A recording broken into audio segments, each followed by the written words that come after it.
नेहा 24 साल, खूबसूरत और चंचल, अपने दोस्तों से अलग रहना चाहती थी। इसलिए उसने एक पुरानी हवेली के ऊपरी हिस्से में किराए पर कमरा लिया। नीचे उसी हवेली में आदित्य 28 साल, आर्किटेक्ट, रहता था। पहली मुलाकात में आदित्य ने हंसकर कहा, ऊपर का कमरा तो बड़ा रहस्यमयी है, संभल कर रहना। नेहा शरारती मुस्कान के साथ बोली, और अगर डर लगी तो क्या तुम ऊपर आ जाओगे? रात को छत पर अक्सर दोनों मिलते। नेहा मजाक करती, तुम्हारी आंखें इतनी गहरी क्यों हैं? इनमें कोई राज छुपा है? आदित्य मुस्कुराकर जवाब देता, राज तो मेरे दिल में है, जिसे खोलने की चाबी तुम्हारे पास है। धीरे धीरे उनकी बातें और नजदीकियां बढ़ने लगती हैं। एक रात बिजली चली जाती है। नेहा डर जाती है और आदित्य के पास चली आती है।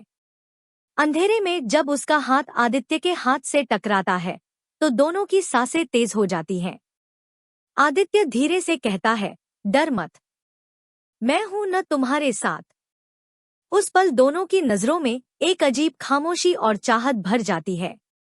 लेकिन उसी रात नेहा को ऊपर कमरे से अजीब सी खटपट सुनाई देती है। वो सोचती है शायद चूहा होगा। पर जब उसने दरवाजा खोला तो वहां एक पुरानी डायरी मिली। डायरी में लिखा था, ऊपरी मंजिल पर रहने वाला कभी चैन से नहीं जी पाता। नेहा कांप गई। नेहा ने ये बात आदित्य को बताई। आदित्य थोड़ा गंभीर होकर बोला, वो डायरी मेरे भाई की है। वो यहाँ रहा करता था और रहस्यमयी हालात में गायब हो गया। तब से ये कमरा खाली था। नेहा हक्का बक्का रह गई, लेकिन उसकी आंखों में डर से ज्यादा आदित्य के लिए चिंता थी। नेहा ने उसका हाथ पकड़कर कहा, अगर अतीत की छाया तुम्हारा पीछा कर रही है तो मैं तुम्हारे साथ हूं। हम दोनों मिलकर इसे पार करेंगे। आदित्य मुस्कुराया और बोला, शायद पहली बार कोई मेरे डर को समझने आया है, और वो भी इतनी हसीन।